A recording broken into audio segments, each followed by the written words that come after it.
মাত্র 2 পিস ভেটকি মাছ হাতের কাছে ছিল। সেই মাছ দুইটাকে বের করে নিয়েছি। এখন একটা রান্নার প্যানে নিয়ে 1/4 চা চামচ করে লবণ হলুদ দিয়ে দিয়েছি, একটা আলু কেটে দিয়েছি, 1 কাপ পানি দিয়ে দিলাম। এখন ঢাকনা দিয়ে ঢেকে সিদ্ধ করার জন্য বসিয়ে দিব। খুব সুন্দরভাবে বলক চলে এসেছে। 5-6 মিনিট জাল করে নিয়েছি, মাছটাও প্রায় সিদ্ধ হয়ে যাওয়ার মতো হয়ে গিয়েছে। এখন দিয়ে দিচ্ছি সামান্য একটু সয়াবিন তেল, তাহলে হলুদের যে আলগা একটা গন্ধ আছে সেই গন্ধটা আর থাকবে না। ঢাকনা দিয়ে ঢেকে আবারও 7-8 মিনিট জাল করে নিয়েছি। এ পর্যায়ে সব কিছুই সিদ্ধ হয়ে গিয়েছে। আমি মাছ দুইটাকে উঠিয়ে নিচ্ছি। এখনও অনেকটাই ঝোল রয়েছে। এভাবে নাড়াচাড়া করে একদম শুকনা শুকনা করে নিয়েছি।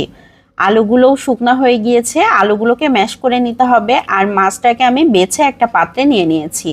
আলুগুলোকে ম্যাশ করে নিয়েছি। 2 স্লাইস পাউরুটি নিয়েছি।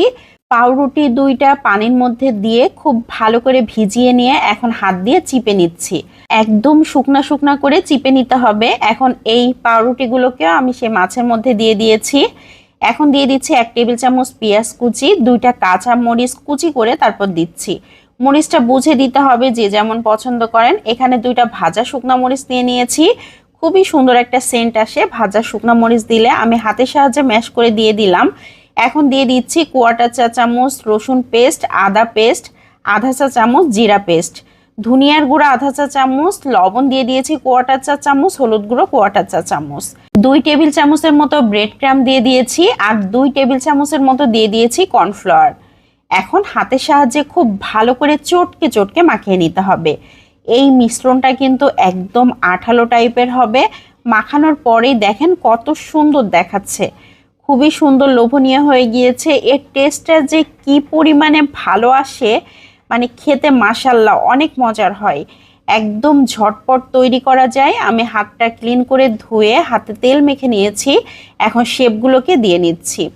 আমি এক হাত দিয়ে শেপগুলোকে দিয়ে নিচ্ছি। তো এইভাবে বোর্ডের উপর রেখে একটু গোল করে নিলাম যাতে দেখতে সুন্দর দেখায়। সবগুলো আমি একই রকমভাবেই তৈরি করে নিব, গোল গোল করে। আমরা কাবাব যেভাবে তৈরি করি ঠিক সেভাবেই আমি শেপটাকে দিয়ে নিচ্ছি। সবগুলো একই রকমভাবে তৈরি করে নিয়েছি। কেউ যদি সংরক্ষণ করতে চান তাহলে কিন্তু এইভাবে প্লেটটা ধরে ডিপ ফ্রিজে রেখে দিয়ে কিছুটা যখন ঠান্ডা হয়ে যাবে তখন বের করে জিপলক ব্যাগ কিংবা এয়ারটাইট কোনো পাত্রে রেখে দিলে 2 থেকে 2.5 মাস খুবই ভালো থাকবে।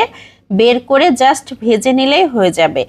আর এই কাবাবটা ভাজতে একদমই অল্প তেল লাগে। কেউ যদি চান তাহলে ডুবা তেলে ভাজতে পারেন, কিন্তু আমার মনে হয় অল্প তেলে উল্টে পাল্টে ভেজে নিলে সব থেকে বেশি মজার হয়। আমি একদম অল্প তেলে এইভাবে রেখে ভেজে নিচ্ছি। সব কিছুই কুক করা, ভাজতে দেরি লাগবে না।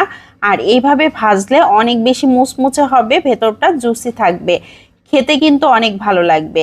ভাতের সাথেও কিন্তু খাওয়া যাবে এই মাছের কাবাবটা, যে কোনো পোলাও, বিরিয়ানি কিংবা সাদা ভাতের সাথেও অনেক মজার হয়। ভেতরটা দেখেন জাস্ট ওয়াও, খুবই মজার। আমার বাসার সবাই অনেক বেশি পছন্দ করেছে। এখানে ভেটকি মাছের বদলে যে কোনো মাছ দিয়েই করা যাবে, তবে ভেটকি মাছে কাটার পরিমাণ কম, এজন্য সুবিধা হয়। তো আজকে বিদায় নিয়ে নিচ্ছি।